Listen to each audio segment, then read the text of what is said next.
الحمد لله رب العالمين والعاقبة للمتقين والصلاة والسلام على سيد الأنبياء والمرسلين وعلى آله وأصحابه الطيبين الطاهرين أما بعد فأعوذ بالله من الشيطان الرجيم بسم الله الرحمن الرحيم كل من عليها فان ويبقى وجه ربك ذو الجلال والإكرام صدق الله العظيم غوث اعظم بمنے بے سرو ساما مدد قبلہ دین مدد کعبہ ایمان مدد بگرداب بلا افتاد کشتی ضعیفان شکستہ رات پشتی بحق خواجہ عثمان ہارون مدد کن یا معین الدین چشتی مدد کن یا معین الدین چشتی مدد کن یا معین الدین چشتی محقق عصر حضرت علامہ مفتی مصباح الحسین صاحب مفتی دارالقضاء اہل سنت و جماعت برادر گرامی قدر حضرت مولانا حافظ مقصود اشرف صاحب اشرفی، برادر بزرگ سید کلیم برکاتی صاحب، وہ جملہ علماء کرام، حاضرین سنی اجتماع، پردہ نشین ماؤں اور بہنوں، السلام علیکم ورحمۃ اللہ وبرکاتہ۔ آئیے ہم اور آپ مل کر انتہائی عقیدت و محبت کے ساتھ اپنے اور ساری کائنات کے مرکز عقیدت، انیس بے کساں چارہ ساز درد منداں، ہم غریبوں کے غم گسار مصطفیٰ جان رحمت حضور احمد مجتبی محمد مصطفیٰ ارواح نافدہ صلی اللہ تعالی علیہ وسلم کی بارگاہ بے کس پناہ میں جس طریقے سے میں پڑھا ہوں آپ بھی میرے ساتھ مل کر بآواز بلند پڑھیں۔ الصلاۃ والسلام علیک یا رسول اللہ، الصلاۃ والسلام علیک یا نبی اللہ۔ رخ شہ کا داغ لے کے چلے لحد میں، عشق رخ شہ کا داغ لے کے چلے، اندھیری رات سنی تھی چراغ لے کے چلے، اندھیری رات سنی تھی چراغ لے کے چلے، اور یا رسول اللہ تیرے غلاموں کا نقش قدم ہے رائے خدا، تیرے غلاموں کا نقش قدم ہے رائے خدا، وہ کیا بہک سکے جو یہ سراغ لے کے چلے، وہ کیا بہک سکے جو یہ سراغ لے کے چلے، جنا بنے گی محبان چار یار کی قبر، جنا بنے گی محبان چار یار کی قبر، جو اپنے سینوں میں یہ چار باغ لے کے چلے، رضا کسی سگے طیبہ کے پاؤں بھی چومے، رضا کسی سگے طیبہ کے پاؤں بھی چومے، تم اور آہ کہ اتنا دماغ لے کے چلے۔ میرے پیارے آقا صلی اللہ تعالی، آپ کو یہ معلوم ہے کہ تقریباً ایک ہفتے سے یہ اعلان شہر بھر میں کیا جا رہا تھا کہ آج کی نشست میں سیدنا امام مہدی جنہیں امام منتظر کہتے ہیں، ساری دنیا جن کا انتظار کر رہی ہے، سیدنا امام مہدی امام منتظر رضی اللہ تعالی عنہ کے حوالے سے کچھ معروضات پیش کرنے کی سعادت حاصل کی جائے گی۔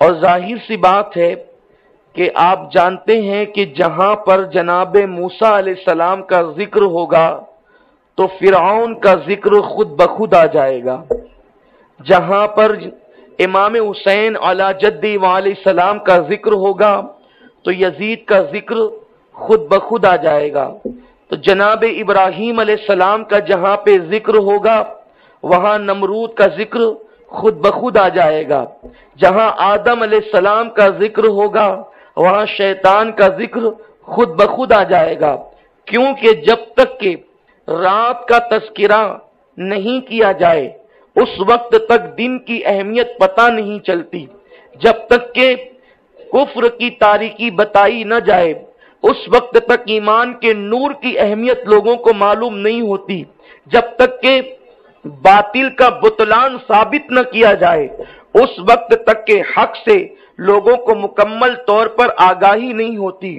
تو چونکہ امام مہدی رضی اللہ تبارک و تعالی عنہ کا ذکر ہم نے کرنا تھا تو ساتھ ہی ساتھ دجال کذاب کا تذکرہ بھی کرنا تھا، کیونکہ امام مہدی رضی اللہ تعالی عنہ دجال کے ظاہر ہونے کے بعد ظاہر ہوں گے، اور اس کی تفصیل ہم آپ کے سامنے پیش کریں گے۔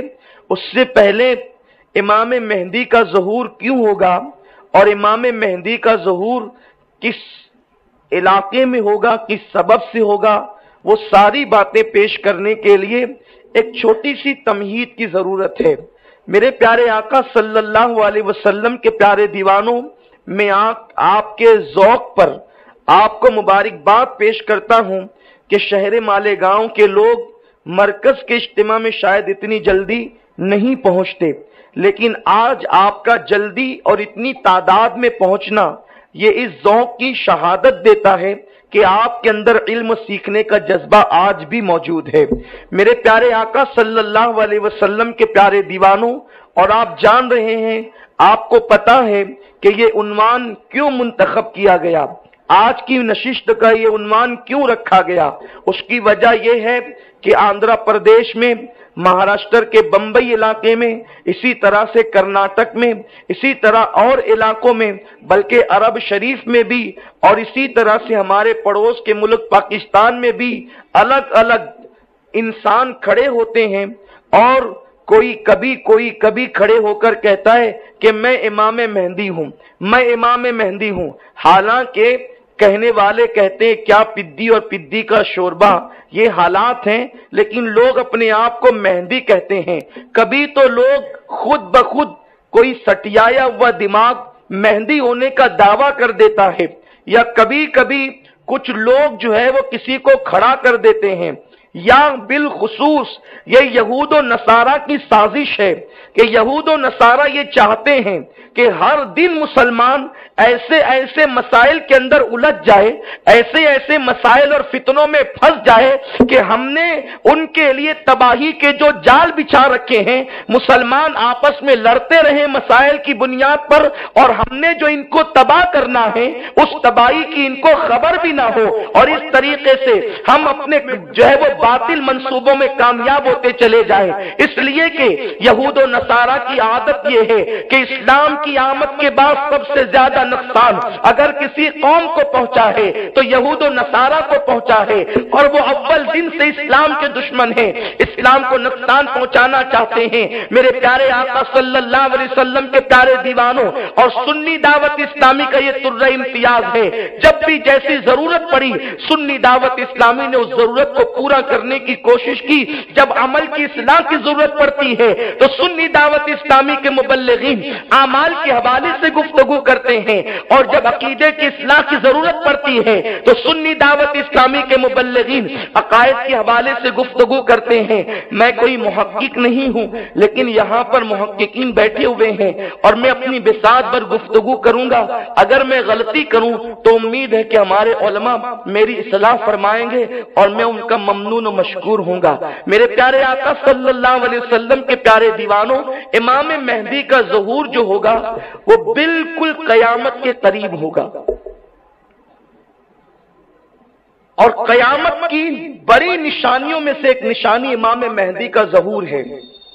ظہور مہدی، بلکہ امام مہدی کے ظہور کے بعد صرف چند سال رہ جائیں گے قیامت کے قائم ہونے کو، اور ہم ابھی اس پر گفتگو کریں گے۔ پہلے ابتدا کرتے ہیں کہ قیامت قائم ہوگی۔ میں نے جس آیہ کریمہ کی تلاوت کی ہے، اللہ تبارک و تعالی قرآن مقدس میں سورۃ الرحمن میں ارشاد فرماتا ہے، کل من علیہا فان وَيَبْقَى وَجْهُ رَبِّكَ ذُو الْجَلَالِ وَالْإِكْرَامِ، سب فنا ہو جائیں گے، ہر چیز فنا ہو جائے گی، باقی رہنے والی ذات صرف اللہ تبارک و تعالی کی ذات ہے۔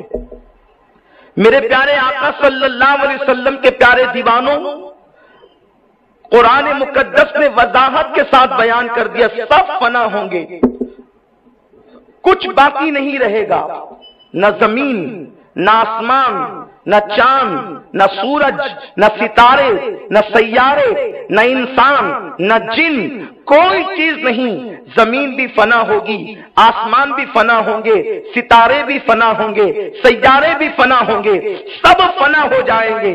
میرے پیارے آقا صلی اللہ علیہ وسلم کے پیارے دیوانوں، باقی رہنے والی ذات صرف اللہ کی ہے۔ تو جب فنا ہوں گے اسی کو قیامت کہتے ہیں۔ تو قیامت کے حوالے سے اللہ تبارک و تعالی نے اپنے پیارے حبیب صلی اللہ علیہ وسلم کو قطعی اور یقینی علم عطا فرمایا۔ جیسے اللہ نے بہت سارے مغیبات پر بلکہ علم ما کانا و ما یکون میرے رسول کو عطا فرمایا، اسی علم ما کانا و ما یکون میں قیامت کا علم بھی ہے، اور اللہ نے اپنے حبیب صلی اللہ علیہ وسلم کو علم قیامت عطا فرمایا کہ قیامت کے حالات اللہ کے رسول صلی اللہ علیہ وسلم جانتے ہیں۔ قیامت کا سن، جس سن میں قیامت آنے والی ہے، وہ بھی میرے رسول جانتے ہیں، میرے اور آپ کے آقا جانتے ہیں۔ قیامت کے بعد کے حالات بھی حضور جانتے ہیں، اس لیے کہ قیامت کے بعد کے حالات میرے رسول ہی نے تو بیان فرمائے۔ یہ کس نے بیان کیا کہ اللہ کے عرش کے علاوہ کوئی اور سایہ نہیں ہوگا۔ یہ قیامت کے بعد کی قیامت کا واقعہ نہیں ہے تو اور کیا ہے۔ اس کے بعد پھر میرے رسول فرماتے ہیں، لوگ پریشان ہو کر کے اپنا شفیع تلاش کریں گے، حضرت پریشان ہو کر کے اپنا شفیع تلاش کریں گے، حضرت آدم کی بارگاہ میں جائیں گے، حضرت نوح کی بارگاہ میں جائیں گے، حضرت ابراہیم کی بارگاہ میں جائیں گے، حضرت موسیٰ کی بارگاہ میں جائیں گے، حضرت عیسیٰ کی بارگاہ میں جائیں گے علیہ الصلاۃ والتسلیم، سارے انبیاء کی بارگاہ میں جائیں گے، لیکن سب یہی تو کہیں گے نفسی نفسی اذهبوا الی غیری۔ اور اس کے بعد جب جناب عیسیٰ کے پاس جائیں گے تو عیسیٰ علیہ السلام کہیں گے مجھے اپنی پڑی ہے، اگر تمہیں جانا ہے تو تم محمد عربی کے پاس جاؤ، اور سب لوگ میرے مصطفیٰ کے پاس جائیں گے، اور آقا اللہ کی بارگاہ میں حاضر ہو کر اپنے سر کو سجدے میں رکھ کر اپنی امت کی بخشش کرائیں گے۔ یہ میرے آقا ہی نے تو بیان کیا، بخاری شریف میں یہ حدیث پاک موجود ہے۔ میرے پیارے آقا صلی اللہ علیہ وسلم کے پیارے دیوانوں، جو کہتے ہیں کہ قیامت کا علم رسول کو نہیں، یہ ان کی خام خیالی ہے۔ نادان، تو میرے نبی کو اللہ کا محبوب بھی کہتا ہے اور کہتا ہے کہ قیامت کا علم ان کو نہیں۔ ارے جب تو اپنے محبوب سے کچھ نہیں چھپاتا تو خدا اپنے محبوب سے کیا چھپا رکھے گا۔ محبوب کہتے ہی اس کو ہے جس سے کچھ چھپایا نہیں جاتا۔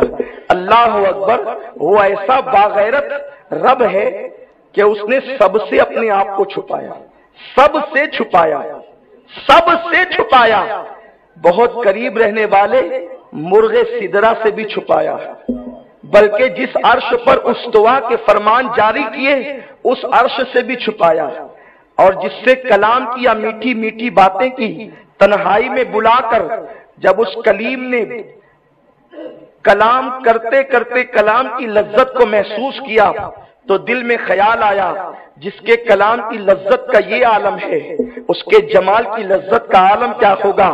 تو کلیم پھر مقام تکلم پر ایسے فدا ہوئے اور اس انداز سے اپنے مقام سے تجاوز کرتے ہوئے رب کی بارگاہ میں عرضی ڈالی دی، مولا جب کلام کرتا ہے پردے کے پیچھے سے تو ذرا اپنا آپ دکھا بھی دے۔ تو اس بارگاہ سے کسی کو نہ نہیں کہا جاتا، لیکن غیرت یہ ہے، اس رب کی غیرت، شان غیرت یہ ہے، جواد ہو کر، چونکہ وہ جواد بھی ہے اور غیرت والا بھی ہے۔ آقا فرماتے ہیں پوری کائنات میں مومنین کو اللہ نے غیرت دی اور سارے مومنین میں اللہ نے اپنے نبی کو غیرت والا بنایا، اور نبی سے زیادہ غیرت والی ذات خدا کی ہے۔ تو وہ جواد ہے تو وہ غیرت والا بھی ہے۔ جیسے اس کی شان جوادی کی کوئی مثل نہیں ہے، ویسے اس کی شان غیرت کی بھی کوئی مثل نہیں ہے۔ وہ بے مثال ہے ہر اعتبار سے، ہر صفت میں بے مثال ہے۔ تو جب کلیم نے کہا دکھا دے، اور ایک مرتبہ نہیں بلکہ 9 مرتبہ کہا دکھا دے، تو 9 مرتبہ کے جواب میں 9 مرتبہ کہا تو نہیں دیکھ سکتا۔ لیکن جواب میں بھی کیا شان کریمی تھی، یہ نہیں کہا کہ میں نہیں دکھا سکتا، اس لیے کہ سوال یہ تھا کہ دکھا دے، تو جواب یہ ہونا چاہیے تھا کہ میں نہیں دکھا سکتا، لیکن کہا جا رہا ہے میں تو دکھانے پہ قدرت رکھتا ہوں، تو دیکھ نہیں سکتا۔ تو سب سے چھپایا، اور ایسا چھپایا کہ کہہ دیا هو الاول والآخر والظاہر والباطن، ایسا باطن کہ شے رق سے زیادہ قریب ہونے کے باوجود بھی نظر نہیں آتا، تصور میں نہیں آتا، تخیل میں نہیں آتا، بیان میں نہیں آتا، زبان میں نہیں آتا، مکان میں نہیں آتا، عرش میں نہیں سماتا، کرسی پر نہیں سماتا، لیکن کہنے والے نے کہا ہے تو دل میں تو آتا ہے، سمجھ میں نہیں آتا، میں جان گیا بس تیری پہچان یہی ہے۔ تو کلیم سے کہا تو نہیں دیکھ سکتا، لیکن جب باری حبیب کی آئی تو حبیب نے کبھی نہیں کہا کہ مولا دکھا دے، کیونکہ حبیب حبیب ہوتا ہے۔ حبیب چادریں ڈال کر سو رہا ہے تو حبیب کو 70,000 فرشتوں کو بھیج کر دولہا بنا کر بلایا جاتا ہے لامکاں پر، اور کہا جاتا ہے تو مجھے دیکھ لے، میں تجھے دیکھ لوں، دیکھنے کا مزہ آج کی رات ہے۔ تو جب اپنی ذات نہیں چھپائی تو اپنی بات کیا چھپائے گا؟ ارے موسیٰ کو بات بتائی، ذات نہیں بتائی، اس لیے کہ ذات ذات ہے، بات بات ہے، تو بات بتائی، ذات نہیں بتائی۔ اور جس کے لیے ذات کو بے نقاب کر دیا اس کے لیے بات کیوں چھپا کر رکھے گا؟ اس لیے ہم اہل سنت کا عقیدہ ہے کہ اللہ نے جتنا چاہا اپنے حبیب کو علم غیب عطا فرمایا، اور اس جتنے میں علم ما کان و ما یکون، یعنی سارے اولین اور آخرین کا علم موجود ہے۔ تو میرے آقا صلی اللہ علیہ وسلم کو قیامت کا دن، قیامت کی تاریخ، قیامت کا سن سب معلوم تھا، لیکن اللہ تبارک و تعالی نے اپنے حبیب صلی اللہ علیہ وسلم کو اس کی اجازت نہیں دی۔ محبوب یہ علم جو ہم نے تمہیں دیا ہے یہ آپ تک رہے، آپ کسی کو نہ بتائیں۔ اس لیے اللہ کے حبیب صلی اللہ علیہ وسلم نے مجمع عام میں اس کو ظاہر نہیں فرمایا، لیکن میرے آقا مصطفیٰ کریم صلی اللہ علیہ وسلم نے ایسی نشانیاں بتا دی کہ اگر اس نشانی پر ہم غور کریں تو ہم بالکل آسانی کے ساتھ اندازہ کر سکتے ہیں کہ قیامت کب قائم ہوگی۔ میرے پیارے آقا صلی اللہ علیہ وسلم کے پیارے دیوانوں، اب آئیے آقا کریم صلی اللہ علیہ وسلم نے جو نشانیاں بتائی ان کو علماء نے، فقہا نے، متکلمین نے 2 حصوں میں تقسیم کیا ہے، ایک کو چھوٹی نشانیاں اور ایک کو بڑی نشانیاں قرار دیا ہے۔ اور جب تک کہ بڑی نشانیوں کی تعداد تقریباً 10 یا 12 بتائی جاتی ہے، جب تک کہ یہ نشانیوں کا ظہور نہیں ہوگا اس وقت تک قیامت قائم نہیں ہوگی۔ میرے پیارے آقا صلی اللہ علیہ وسلم کے پیارے دیوانوں، میرے آقا صلی اللہ علیہ وسلم نے یہاں تک فرمایا اگر قیامت کو ایک دن بھی بچے گا، ایک دن صرف بچے گا، تو اس ایک دن کو اللہ اتنا طویل کر دے گا کہ اس ایک دن کے اندر اللہ تبارک و تعالی یہ ساری بڑی نشانیوں کو ظاہر کر دے گا. یعنی قیامت قائم ہو ہی نہیں سکتی جب تک کہ یہ 12 نشانیاں یا 10 نشانیاں جو بڑی ہے, جس کو جو ہے وہ آیات کبریٰ بھی کہا گیا ہے, جب تک کہ یہ نشانیاں ظاہر نہیں ہوگی اس وقت تک قیامت قائم نہیں ہوگی. ایسے نہیں ہوگا کہ اچانک کبھی بھی قیامت آ جائے اور کسی بھی دن قیامت آ جائے.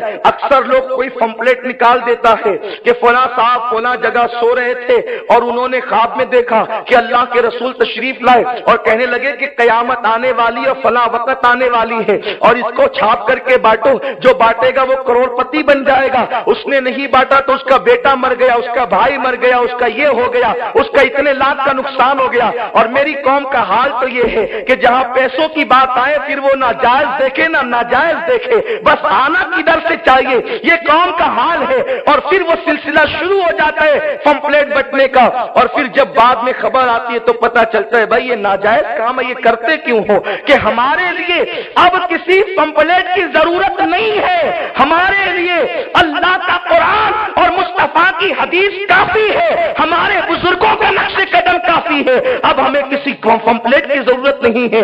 میرے پیارے آقا علیہ السلام کے پیارے دیوانوں, تو عرض یہ کر رہا تھا یہ نشانیوں پر نظر رکھنا احادیث صحیحہ کے اندر سیاہ ستہ میں اور دوسری کتب احادیث کے اندر یہ نشانیاں بڑی وضاحت کے ساتھ بیان کی گئی. چھوٹی چھوٹی نشانیاں کچھ ظاہر ہو چکی ہے, کچھ ظاہر ہونے والی ہے, لیکن بڑی بڑی نشانیوں میں سے اکثر نشانیاں ابھی ظاہر نہیں ہوئی ہے.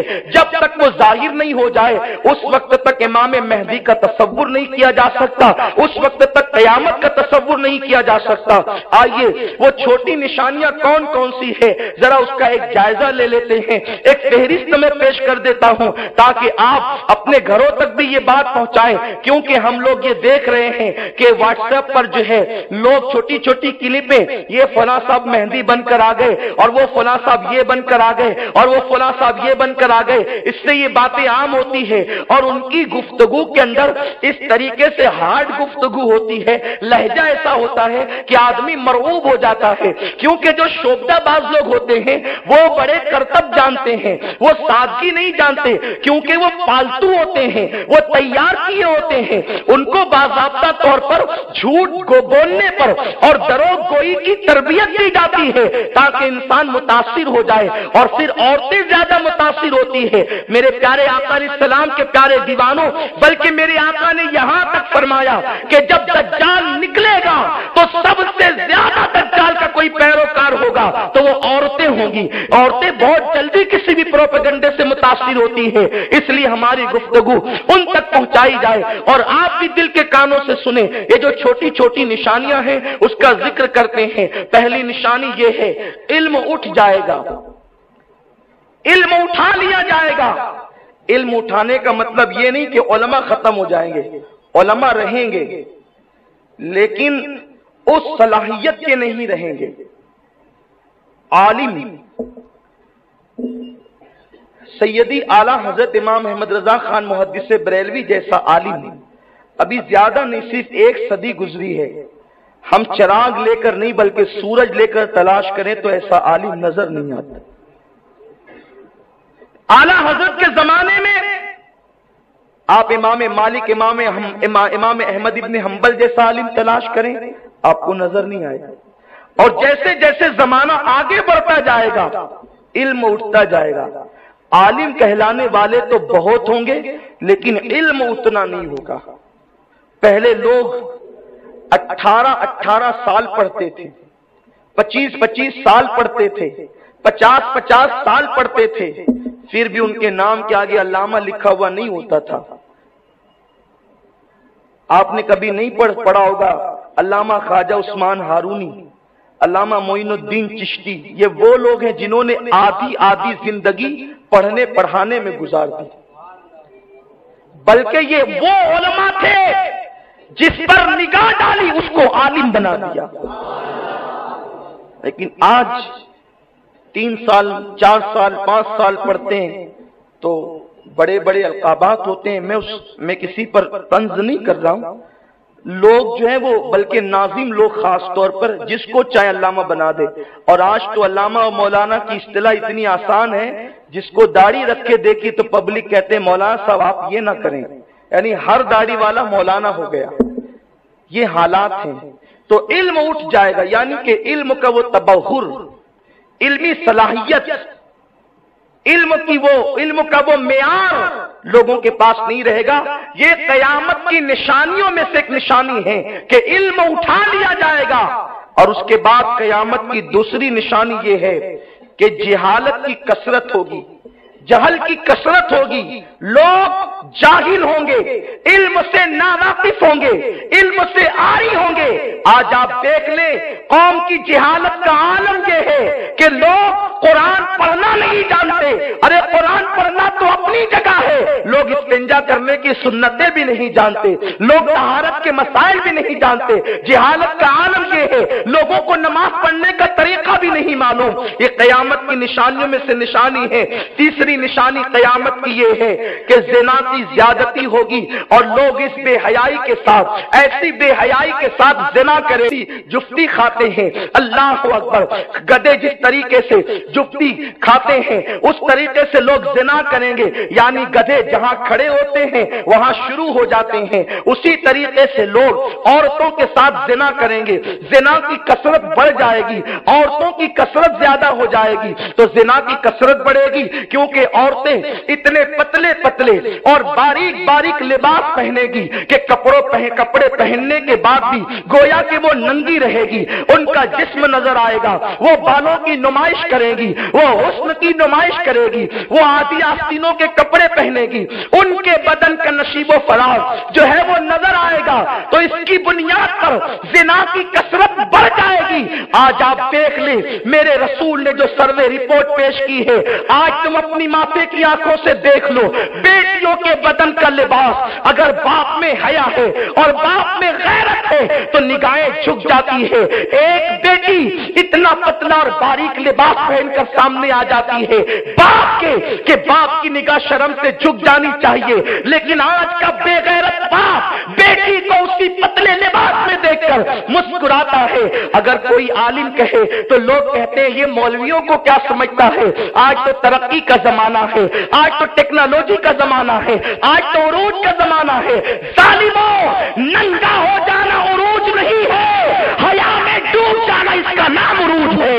سیدہ فاطمہ کے نقش قدم پر قائم ہونا اس کا نام عروج ہے۔ ارے جب بیٹیاں فاطمہ کے نقش قدم پر ہوگی تو وہ حیا میں ڈوب جائے گی، اور جس کے پاس جتنی حیا ہوگی اس کا ایمان اتنا مضبوط ہوگا۔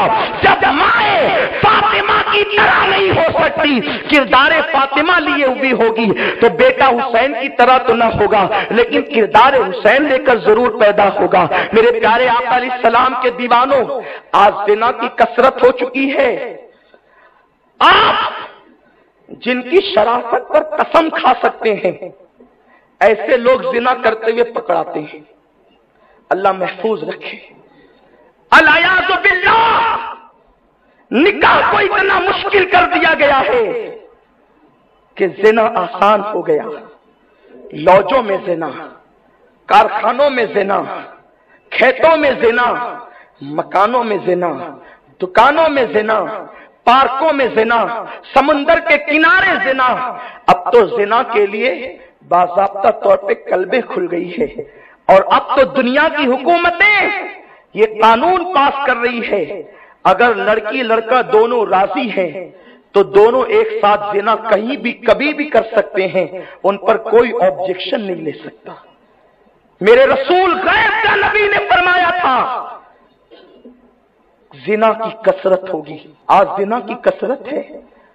اور ایک حیرت انگیز بات جو میں حدیث کے مطالعے کے درمیان آج کلیجے کو لرزا دینے والی بات، اس سے پہلے نگاہوں سے حدیث پاک گزری لیکن اس پر اتنا غور نہیں کر سکا تھا۔ آج جب اسی عنوان پر گفتگو کرنی تھی اور مطالعے کے لیے بیٹھا تو ایک حیرت انگیز بات سمجھ میں آئی، اور صراحت سے میرے رسول نے فرمائی، آقا فرماتے ہیں زنا کی جب کثرت ہوگی، توجہ فرمائیں، یہ قریب قیامت کی چھوٹی نشانیاں، یہ چھوٹی ہے، ابھی بڑی کا ذکر باقی ہے.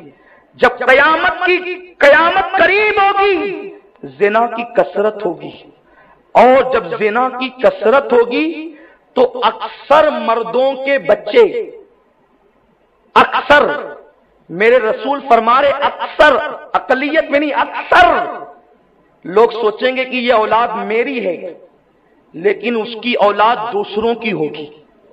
یعنی بچوں کی اکثریت زنا سے ہوگی، بچوں کی اکثریت زنا سے. قریب قیامت اکثر بچے زنا سے پیدا ہوں گے. اب یہیں پر آپ کے سوال کا جواب بھی دے دوں. لوگ کہتے ہیں کہ اتنے گستاخ رسول بڑھتے کیوں جا رہے ہیں؟ میں طنز نہیں کر رہا ہوں، حدیث کی حقیقت میں آپ کے سامنے شرح پیش کر رہا ہوں. کوئی بندہ جو شریف النسب ہوگا، یعنی جس کا نسب ثابت حلالی نسب ہوگا، وہ نبی کا دشمن تو ہو سکتا ہے مگر گستاخ نہیں ہو سکتا. دشمن اور گستاخ میں فرق ہے، توجہ فرمائیں. نبی دشمنی میں اور نبی گستاخی میں فرق ہے. دیکھو عمر کے ہاتھ میں تلوار ہے کہ میں محمد کو قتل کر دوں گا، مگر یہ حلالی بچہ ہے، یہ دشمنی پر تلا ہے. لیکن عمر کی زبان سے پوری تاریخ میں جو ایمان لانے سے پہلے کی ہے کبھی رسول اللہ کے لیے گستاخی کا جملہ نہیں سن سکتے. اللہ اکبر. اور یہی فرق ہے دشمن میں اور گستاخ میں کہ جو حلالی ہوگا وہ گستاخ نہیں ہوگا. اللہ اکبر. دو عمر ہیں، ایک عمر ابن ہشام اور ایک عمر ابن خطاب. حضور نے شب جمعہ میں دونوں کے لیے دعا کی، اے اللہ دونوں میں سے کسی ایک کو ایمان کی دولت عطا فرما اور اس کے بدلے اس کی وجہ سے اسلام کو عزت عطا فرما. دعا ابو جہل کے لیے بھی ہوئی اور دعا جناب عمر کے لیے بھی ہوئی، لیکن تاریخ گواہ ہے ابو جہل کو ایمان نہیں ملا اور حضرت عمر کو ایمان مل گیا. عمر دشمن تھے، گستاخ نہیں تھے. پتا چلا دشمن کو ہدایت مل سکتی ہے، گستاخ کو ہدایت نہیں مل سکتی. تو جو موجودہ دور میں مشرکین ہیں، جو بتوں کے پجاری ہیں، اس اصطلاح میں وہ میرے نبی کے دشمن ہیں. لیکن ہر دشمن رسول گستاخ نہیں، کیونکہ وہ اپنے طور پہ زندگی گزار رہے ہیں، حضور کی دعوت قبول نہیں کر رہے ہیں، مگر وہ گستاخی بھی نہیں کر رہے ہیں. تو جو حلالی ہوگا وہ نبی کی گستاخی. تو قریب قیامت جو نبی کے گستاخ بڑھ جائیں گے. کیوں بڑھیں گے؟ کیونکہ حلالی کم ہو جائیں گے اور لوگ کثرت کے ساتھ زنا سے پیدا ہوں گے، تو وہ نبی کی توہین کریں گے، گستاخیاں کریں گے. اب چاہے وہ کوئی ہو، چاہے سلمان رشدی جیسا ہو یا پھر قادیانی جیسا ہو یا پھر اور کسی طرح ہو، کوئی ہو، چاہے وہ انگریزوں کا پالا ہوا سلمان رشدی کالج کا نکلا ہوا ہو یا انگریز کا پالا ہوا کوئی دارالعلوم سے نکلا ہوا ہو، جو گستاخی کرے قرآن وضاحت کے ساتھ کہتا ہے. میں قرآن پیش کر رہا ہوں، آپ برا نہیں مانے، میں قرآن پڑھ رہا ہوں. اللہ فرماتا ہے وَتُلِّمْ بَعْدَ ذَلِكَ ظَنِيمٌ. حبیب جس نے تجھے مجنون کہا، جس نے تیری شان میں توہین کی، وہ تو اپنے باپ کا بیٹا ہی نہیں ہے بلکہ وہ تو دوسرے کے نطفے سے ہے.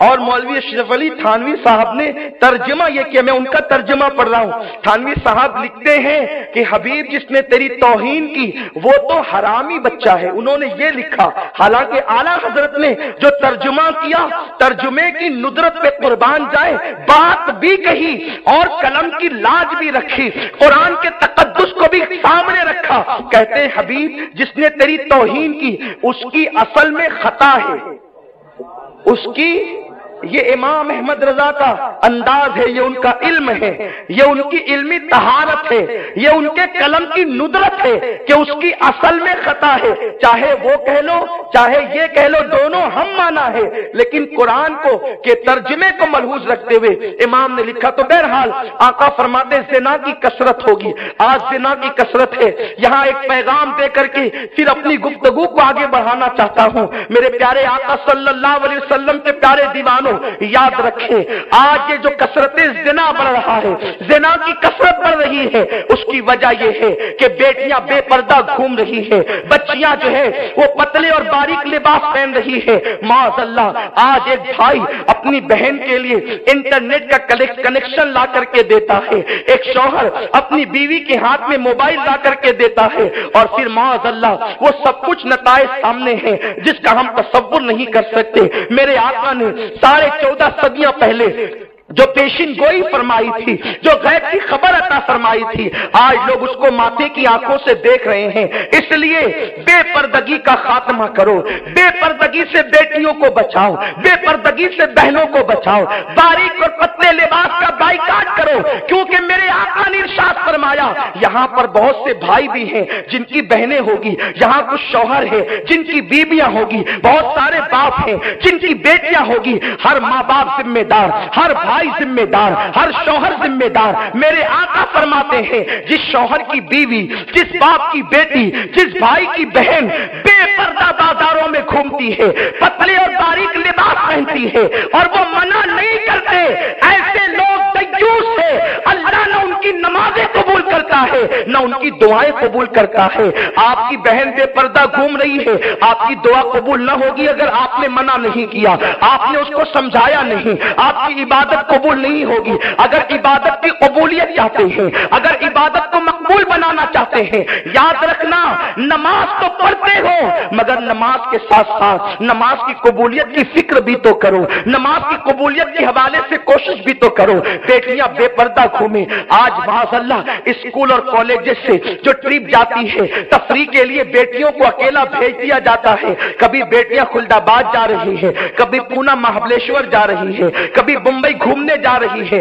آپ کو پتا ہے شرعی سفر کے لیے یعنی اگر 99 کلومیٹر سے زیادہ کا سفر ہے تو وہ شرعی سفر ہے، بغیر محرم کے عورت حج کا سفر بھی نہیں کر سکتی، اور ہم اپنی بیٹیوں کو اسکول اور کالج کی ٹرپوں میں یوں ہی روانہ کر دیتے ہیں۔ مجھے بتاؤ یہ اللہ کی لعنت برستی ہے ان ذمہ داروں پر۔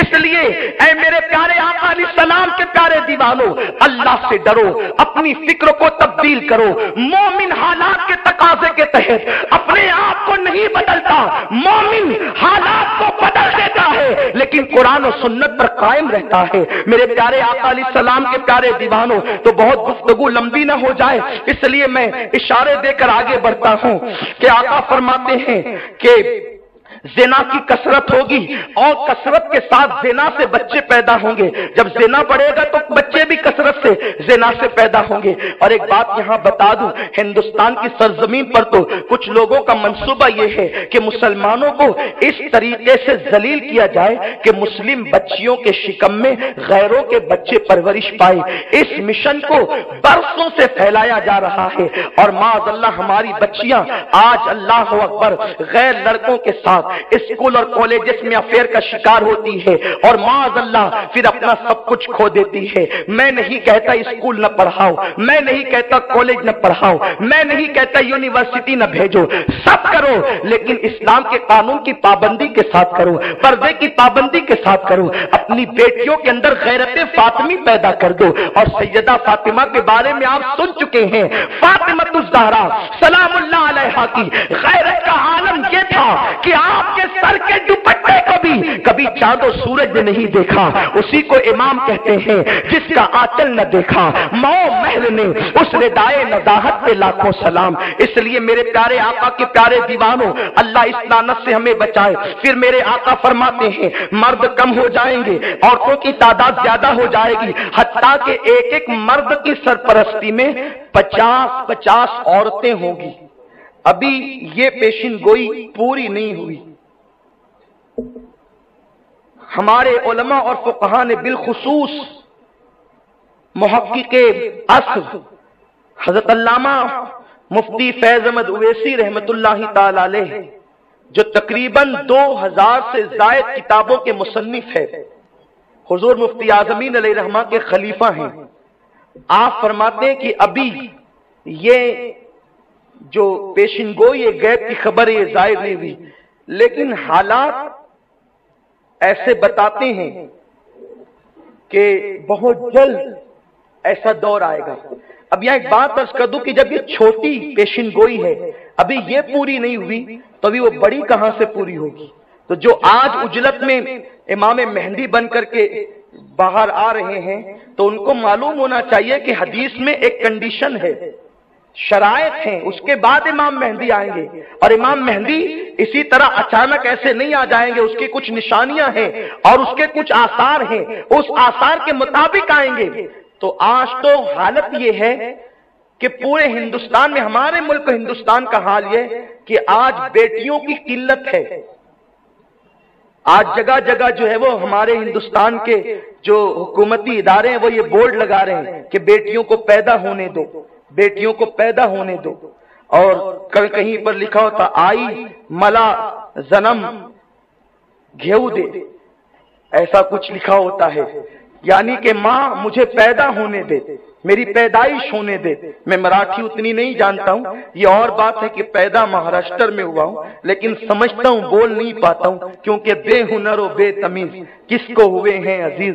بہرحال اگر کہیں کوئی غلطی ہو تو نظر انداز نہ کیجیے گا، اطلاع کر دیجیے گا، آگے اصلاح ہو جائے گی انشاءاللہ۔ تو میرے پیارے آقا علیہ السلام کے پیارے دیوانوں، تو عورتوں کی کثرت ہوگی۔ تو ہندوستان میں تو ابھی عورتوں کی کثرت فی الحال نہیں ہے، بلکہ بعض علاقے ہندوستان کے صوبہ جات ایسے ہیں جہاں کثرت ہے، اور بعض علاقے ایسے ہیں جیسے پنجاب وغیرہ کا علاقہ کہ وہاں پر تو لڑکے 50-50 سال کے ہو جا رہے ہیں لیکن ان کی شادیاں نہیں ہو پا رہی۔ کیوں نہیں ہو پا رہی پنجاب میں؟ اس لیے نہیں ہو پا رہی ہے کہ وہاں بیٹیاں نہیں ہیں، کہ اگر بیٹیاں ہو تو وہ شادیاں کرے۔ یہ حالات ہیں، یہ جو ہے وہ گزشتہ 6 مہینے کی خبروں کا میں ماحصل آپ کے سامنے پیش کر رہا ہوں۔ تو میرے پیارے آقا علیہ السلام کے پیارے دیوانوں، یہ حالات ہیں۔ تو ابھی یہ نشانی ظاہر نہیں ہوئی، لیکن آقا کریم صلی اللہ علیہ وسلم فرماتے عورتوں کی کثرت ہوگی۔ پھر اس کے بعد آقا فرماتے ہیں کہ بڑے دجال کے علاوہ، جو بڑا دجال ہوگا جو امام مہدی کے زمانے میں ہوگا، اس کے علاوہ آقا فرماتے ہیں میری امت میں 30 دجال کذاب پیدا ہوں گے جو نبوت کا دعویٰ کریں گے، جھوٹے نبوت کے دعوے دار ہوں گے۔ اس میں سے کئی پیدا ہو چکے اور کئی پیدا ہونے کے باقی ہیں۔ ابھی یہ پوری مکمل طور پر، جیسے کہ مسلمہ کذاب نے دعویٰ کیا، اس کے بعد اسود انسی نے دعویٰ کیا، غلام احمد قادیانی نے دعویٰ کیا، اس طرح بہت سارے لوگوں نے دعوے کیے، لیکن ان کی مٹی پلید ہوئی، لوگوں نے ان کو قبول نہیں کیا۔ یہ میرے نبی کی غیب کی خبر جو ہے وہ سچی ثابت ہونی تھی، اور سچی ثابت ہوئی کہ وہ جھوٹے ثابت ہوئے۔ آقا فرماتے ہیں مال کی کثرت ہوگی، مال کی بڑی فراوانی ہوگی، بلکہ آقا کریم صلی اللہ علیہ وسلم یہاں تک فرماتے ہیں نہر فرات اپنے خزانوں کو اگل دے گی، فرات سے خزانے نکلیں گے۔ اب یہ خزانے نکلنے سے مراد یہ بھی علماء نے لیا ہے کہ وہاں پر توجہ فرمائیں، یہ میرے رسول کا فرمان ہے، قربان جائیں میرے نبی کی فصاحت پر۔ علماء فرماتے ہیں کہ نہر فرات اپنا خزانہ اگلے گا، اس کا ایک ظاہر معنی یہ ہے کہ فرات سے خزانے نکلیں گے، لیکن نہر فرات سے مراد فرات کی زمین ہے اور وہاں سے خزانے نکلیں گے۔ اسی لیے تو آج امریکہ کی پوری نظر عراق پر ہے۔ کیوں؟ اس لیے کہ جہاں جہاں ان کی دادا گیری چلتی تھی وہاں پیٹرول کے کنویں خشک ہو رہے ہیں، تو ظاہر سی بات ہے کہ جہاں پر اب پیٹرول محفوظ ہے یا جہاں سے نکلنے کی امید ہے وہاں نظر لگائے ہوئے۔ امریکہ تحقیق کر کے نظر لگایا، میرے رسول نے مدینہ منورہ میں بیٹھ کر خبر عطا فرمائی۔ اور کوئی غیب کیا تم سے نہا ہو بھلا، جب نہ خدا ہی چھپا تم پہ کروڑوں ضرور۔ یہ غیب نہیں ہے تو اور کیا ہے؟ تو جو ہے وہ مال کی کثرت ہوگی، نہر فرات اپنے خزانے کھول دے گی، سونے چاندی کے پہاڑ ہوں گے، سونے چاندی کے۔ یہ حدیث ہے، سنیوں مسلمانوں تم نے حدیث پر غور نہیں کیا، اپنے نبی کی حدیث کو پڑھا نہیں، دشمنوں نے پڑھ کر سمجھنے کی کوشش کی اور اس کے مطابق کامیاب ہونے کی کوشش کی۔ سونے چاندی کے پہاڑ ہوں گے، یہ پہاڑ کہاں ہوں گے؟ افغانستان پر جو امریکہ کا حملہ ہوا، لوگ اس زمانے میں حیران تھے کہ آخر افغان کے چٹیل میدانوں میں کیا جو امریکہ یہاں پر گھسنے کی کوشش کر رہا ہے۔ تو بعد میں جب تسلط ہوا اور تحقیق ہوئی تو پتا چلا کہ وہاں سونے چاندی کے پہاڑ موجود ہیں. رہنے والوں کو خبر نہیں، افغان والوں کو خبر نہیں، میرے رسول نے 1450 سال پہلے خبر عطا فرمائی. یہ میرے رسول کا معجزہ ہے. اب بھی اگر کوئی کہتا ہے یہ حدیثیں سارے مکاتب فکر کے لوگ بیان کرتے ہیں، لیکن پھر سب حدیثیں پڑھنے کے بعد کہتے ہیں ان کو تو غیب کی خبر نہیں تھی. ارے نادان، یہ جو سونے چاندی کے پہاڑ کی خبر افغان میں جس نے دی ہے وہ میرا اور آپ کا رسول نہیں تو اور کون ہے؟ اور تمہیں کیسے پتا چلا کہ سونے چاندی؟ بلکہ تو لوگ یوں ہی پڑھ کے گزر جاتے تھے. اب اخبارات میں آیا ہے کہ تحقیق ہو رہی تو پتا چل رہا ہے کہ سونے چاندی کے پہاڑ افغان میں ہیں. آج سے 10-12 سال پہلے ہماری جماعت کے ہمارے استاد عطائے حضور مفتی اعظمین کے استاد نے جب ان سے پوچھا گیا تھا کہ وہاں امریکہ کیوں گھسنا چاہتا ہے، وہاں تو روٹی کا ٹکڑا بھی نہیں ہے، تو انہوں نے کہا تھا کہ وہاں چاندی کے پہاڑ ہیں، قیمتی پہاڑ ہیں. اس وقت تو لوگ یہ سوچتے تھے حضرت کیا فرما رہے ہیں، لیکن آج اخبارات نے انکشاف کیا تو لوگ حیران ہو گئے کہ مصطفیٰ کے غلاموں کی نظر اتنی دور تک دیکھتی ہے، سرکار کے غلاموں کی نظر اتنی دور تک دیکھتی ہے تو ان کی نگاہ کا عالم کیا ہوگا. اسی لیے کہتے ہیں قرآن پڑھو، جو جتنا زیادہ قرآن پڑھے گا اتنا زیادہ اس کا فہم بڑھے گا، اتنا زیادہ اس کی عقل بڑھے گی. تو میرے پیارے آقا علیہ السلام کے پیارے دیوانوں، اس کے بعد میرے سرکار فرماتے ہیں اور آج پوری دنیا دولت مند ہو رہی ہے، پوری دنیا دولت مند ہو رہی ہے. بلکہ آپ دیکھیں نا، عربوں کو پہلے بیچارے اونٹ چراتے تھے، آج سب سے مالدار لوگ وہ کہلا رہے ہیں. بلکہ بیچاروں کے پاس جب تک اونٹ چراتے تھے اس وقت تک وہ سلامتی کے ساتھ تھے. جیسی پیٹرول آیا تو ان بیچارے اصل عربوں کو دیہاتوں میں دھکیل دیا گیا اور نجدیوں نے آ کر وہاں قبضہ کر لیا. لیکن بہت دنوں تک غاصبوں کی زندگی نہیں رہتی، اللہ تعالیٰ حقدار کو اس کا حق عطا فرما دیتا ہے. تو قیامت کی نشانی میں ایک نشانی یہ بھی ہے کہ ملک عرب میں کھیتی، باغ اور نہر جاری ہو جائے گی. عرب کے چٹیل میدانوں میں باغ نہیں ہے، کھیتیاں نہیں ہوتی تھی، نہریں نہیں تھی. آقا فرماتے ہیں عرب میں کھیتی ہوگی، عرب میں نہریں جاری ہوگی، عرب میں باغ لگیں گے.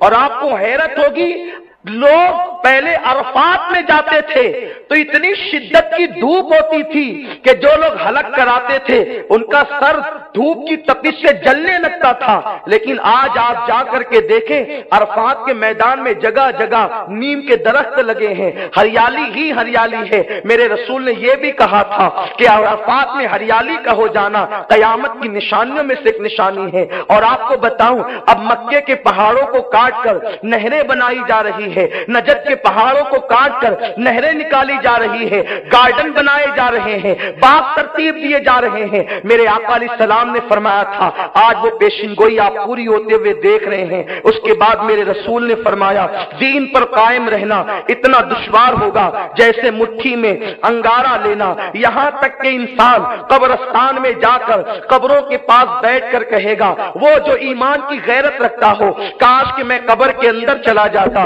اور میں زمین پہ زندہ نہ رہتا.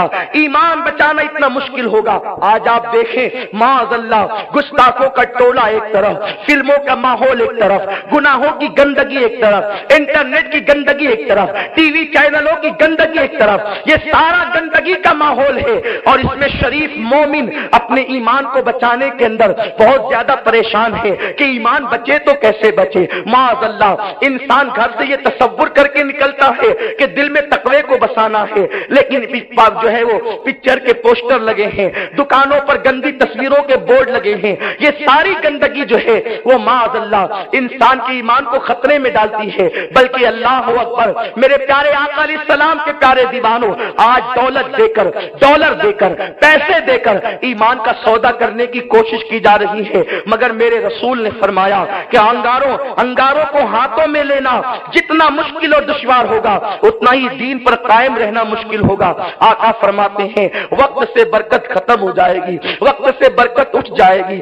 آقا کریم فرماتے ہیں سال میں مہینے کی طرح گزر جائیں گے، اسی طرح مہینے ہفتے کی طرح گزرے گا، ہفتہ جو ہے وہ دنوں کی طرح گزرے گا، اور دن جو ہے اسی طرح گھنٹوں کی طرح گزرتے چلے جائیں گے۔ میرے پیارے آقا علیہ السلام کے پیارے دیوانوں، قیامت کی یہ نشانی تو آپ یہیں دیکھ سکتے ہیں۔ ابھی ہم یہ شروع کر رہے ہیں اپنی گفتگو شروع بھی نہیں ہوئی، تمہید ہو رہی ہے اور پون گھنٹہ ختم ہو گیا۔ یہ وقت سے برکت نہیں چلی گئی تو اور کیا ہے؟ پیارے آقا علیہ السلام کے پیارے دیوانوں، آقا فرماتے ہیں وقت سے برکت ختم ہو جائے گی اور سال مثل مہینے کے گزرے گا۔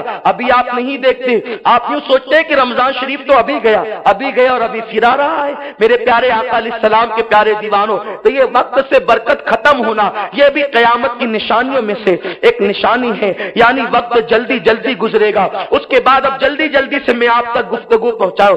آقا فرماتے ہیں زکات دینا لوگوں پر بڑا بھاری پڑے گا، لوگ زکات کو تاوان یعنی ٹیکس سمجھیں گے۔ آپ دیکھو پورا سال مالیگاؤں کا سیٹ ہو یا پوری دنیا کا سیٹ ہو، پورا سال کماتا ہے، تجوریاں بھرتا ہے، بینک بھرتا ہے، بتاؤ سال بھر کس نے دیا؟ اللہ نے دیا۔ لیکن جو کریم عطا کرتا ہے سال میں ایک مرتبہ 2.5% اس اللہ کے حکم سے نکالنے میں جو ہے معاذ اللہ لوگوں کو تکلیف ہوتی ہے۔ رمضان شریف قریب آتا ہے، لوگ پلاٹ خریدنے شروع کر دیتے ہیں اس تصور کے ساتھ، پتہ نہیں کس جاہل نے ان کو مسئلہ بتا دیا کہ پلاٹ پر زکات نہیں ہے، تو وہ خرید کر پیسے اٹکاتے ہیں، جیسے یہ اوروں سے چھپاتے ہیں تو خدا سے بھی چھپا لیں گے۔ سن لو، ان مالداروں تک فقیر قادری کی بات پہنچا دی جائے، اگر تم پلاٹوں میں پیسے پھنسا کر اپنے روپیوں کو زکات کے بچانا چاہو گے تو میرا کریم قادر مطلق ہے، وہ اپنی شان کے مطابق نکال لے گا اور سال بھر پریشانی میں گزرے گا۔ اس لیے یاد رکھو زکات کو تاوان نہ سمجھنا، زکات خوش دلی سے نکال دیا کرو۔ آقا فرماتے ہیں جس نے زکات نکال دیا اس نے اللہ کے قلعے میں اپنے مال کو محفوظ کر لیا، اس کا مال محفوظ ہو گیا۔ پیارے آقا کے پیارے دیوانوں، آقا فرماتے ہیں علم دین پڑھیں گے مگر دین کے لیے نہیں، اللہ کے لیے نہیں پڑھیں گے، جھگڑے فساد کے لیے، اس سے لڑ، اس سے لڑ، اس سے مناظرہ کر، اس سے مجادلہ کر۔ یہ قیامت کی نشانیوں میں سے نشانی۔ اپنے علم کی ڈھاپ بٹھانے کے لیے علم پڑھا جائے گا، علم اللہ کی معرفت کے لیے نہیں پڑھا جائے گا۔ پھر اس کے بعد فرماتے ہیں مرد اپنی عورت کا موتی ہوگا، اطاعت گزار، یعنی وہ جی حضور اگر کسی کو کہے گا تو اپنی بیوی کو کہے گا۔ آج عورتیں قبلہ بن گئی نا، لوگ موتی ہو گئے، مالیگاؤں کی زبان میں لوگ جورو کے غلام ہوتے جا رہے ہیں۔ بیوی نے کہا فلم میں جانا ہے جی حضور، ٹی وی لانا ہے جی حضور، یہ کرنا ہے جی حضور، الگ نکلنا ہے جی حضور، ماں باپ کو چھوڑنا ہے جی حضور، سب۔ اور ماں باپ نے کہہ دیا یہ چاہیے، کہتا ہے تم کو بڑھاپے میں کتنا لگتا ہے۔ عورتیں قبلہ بن گئی۔ بہتوں کو تو میں جانتا ہوں جب ان سے کوئی بات کہے نا کہ ہمیں یہ کرنا ہے، کہتے ذرا میں گھر پہ مشورہ کر لوں۔ جب میں ذہن پہ زور دیتا ہوں یا اللہ اس کے گھر میں ایسا مدبر کون ہے جس سے یہ مشورہ کرے گا، تو خوب ذہن پہ زور دینے کے بعد پتہ چلتا ہے اس کی ناقص العقل عورت کے علاوہ کوئی بھی تو اس کے گھر میں ہے نہیں، اور یہ اس سے مشورہ کرے گا۔ حالانکہ میرے رسول نے فرمایا تھا عورتوں کو خواب نہ بیان کرو، عورتوں کو خواب نہ بتاؤ، ان سے مشورے نہ کرو۔ مشورے مردوں سے کیے جاتے ہیں، عورتوں سے نہیں، لیکن لوگ عورتوں سے مشورہ کرتے ہیں۔ اب وہ بیچاری ناقص العقل جو مشورہ دے گی تو پھر دیکھ لیجیے۔ اور حال یہ ہے جس گھر کا نظام عورتیں چلائے وہ گھر میں قیامت آتی ہے۔ مجھے تو اپنے ملک کی خیریت کی دعا کرنے کو جی چاہتا ہے، ہمارے ملک کا نظام تو ایک ناری ہی چلا رہی ہے نا، بیچارے پگڑی والے بابا تو صرف ایک پوسٹر پر ہے اور باقی سارا نظام تو عورت کے ہاتھ میں ہے۔ تو یہ بھی قیامت کی نشانیوں میں سے ایک نشانی ہے۔ لوگ عورتوں کے موتی ہو جائیں گے،